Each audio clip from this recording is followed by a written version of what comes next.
I'll ask the question, the answer, okay? We'll try it that way. You know what I want to do? I got to look. This is a book, my memoir. I call it The Catcher and Fry memoir. Very fantastic. It's a really good read. Somebody just came that brought it at the Comic-Con in New York and told me how much he enjoyed it. It's a very good book. Very easy read. You can read it. Good. And probably one. Smith the Robot. Maybe he'll be here. So this is one thing, one story that happened while we were lost in space. I can tell it to you, but I think I'll just do it. No, this is good. Thank you. Bob May, God bless him, he died a couple of months ago, was in the shell of the robot. Erwin Allen was very adamant that the viewers not know that someone was inside. One day, Billy, friendly as he was, asked Bob if he wanted to join us for lunch. And Bob said, no thanks, I'm going to the bank during break. Now picture this. Bob wore black turtleneck jersey, black pants, black paint around his eyes and nose, so as not to be detected while he was in the silver robot. I thought to myself, he's going there, like that. After lunch, I asked Bob how everything turned out at the bank. He boastfully said, Mark, you wouldn't believe it. There I was, waiting in line, and everyone in the other line was looking at me. Then he added with a puff, too. I guess they all recognized me as the robot from Lost in Space. We weren't even on the air yet. I shouldn't make fun of Bob, because I like it. These cables are being recorded, it goes back and forth. I don't want it to take up the weight. I would say stop here. I told him I'd already asked Bob, but he had a plan to go back to the bank. I gave him the question, Billy? Yeah, I did. I guess he feels pretty comfortable. I told Billy I'd meet him and his wonderful mom at our favorite restaurant. They always tell you a lot. You see, I do a lot of things with Billy and get in trouble. If Billy didn't get in trouble, this is how the show, right? They couldn't do anything to me without doing it to Billy. The call for lunch had just been made, and I went quickly to Stu Moody, the head of the special effects group, and told him I'd have Bob out of the robot because he was having lunch with Billy and me. Getting Bob in and out of the robot was something like this. Bob would step into the legs of the robot. Then the body was then brought over his and then Bob would place it on.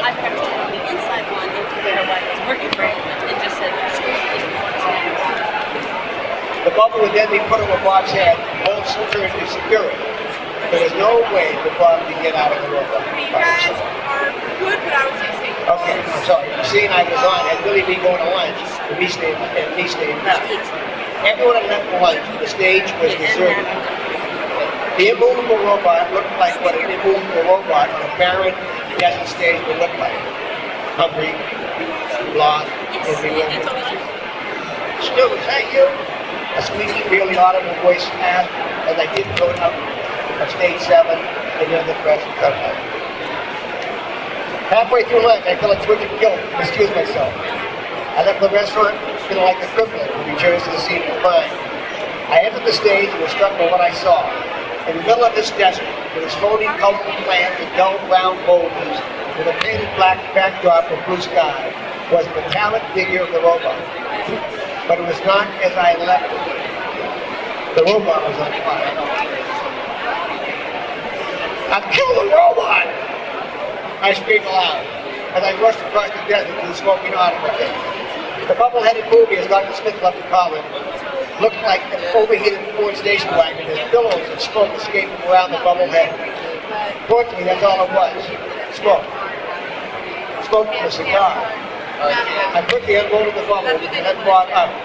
He stretched his neck, took a deep breath of fresh air, and thanked me.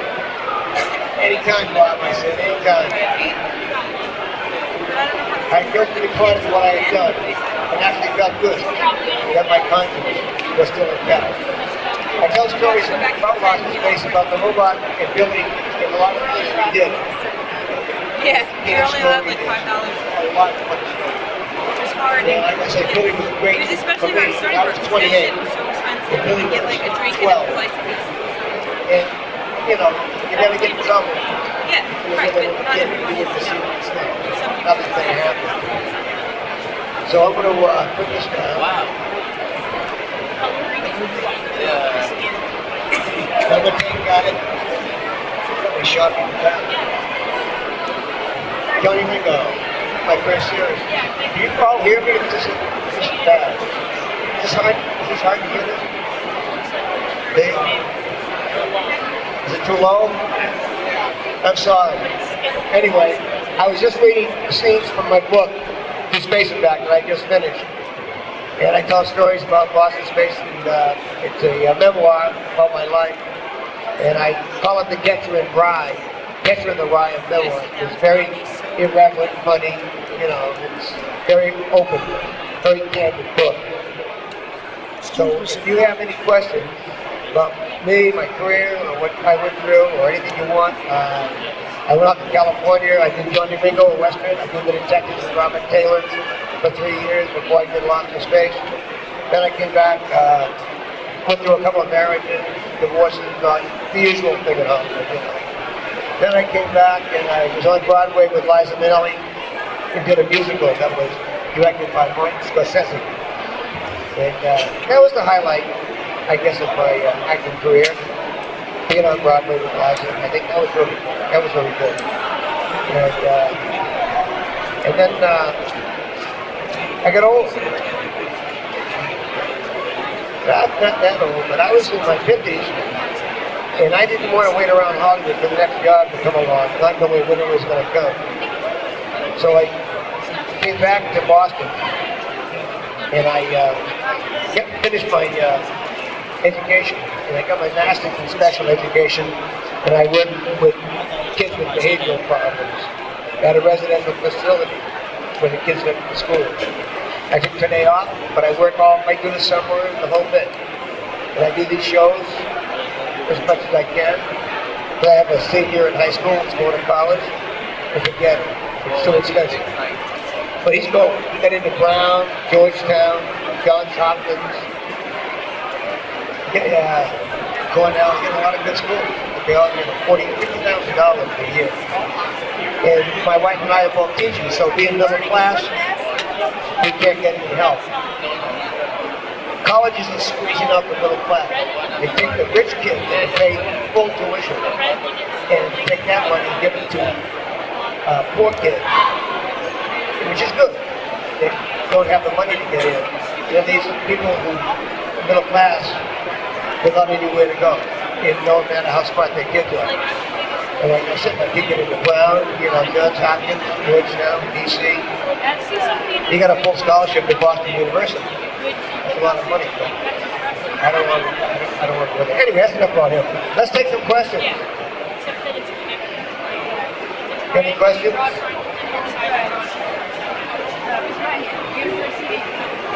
Oh, Broadway was the highlight because it was Broadway, That's special. My favorite series was the first one I did, Johnny Ringo. It was a Western, And there's nothing like riding a horse and being outside, having it strapped on those guns, And I did. I got arrested in Boston for carrying my gun.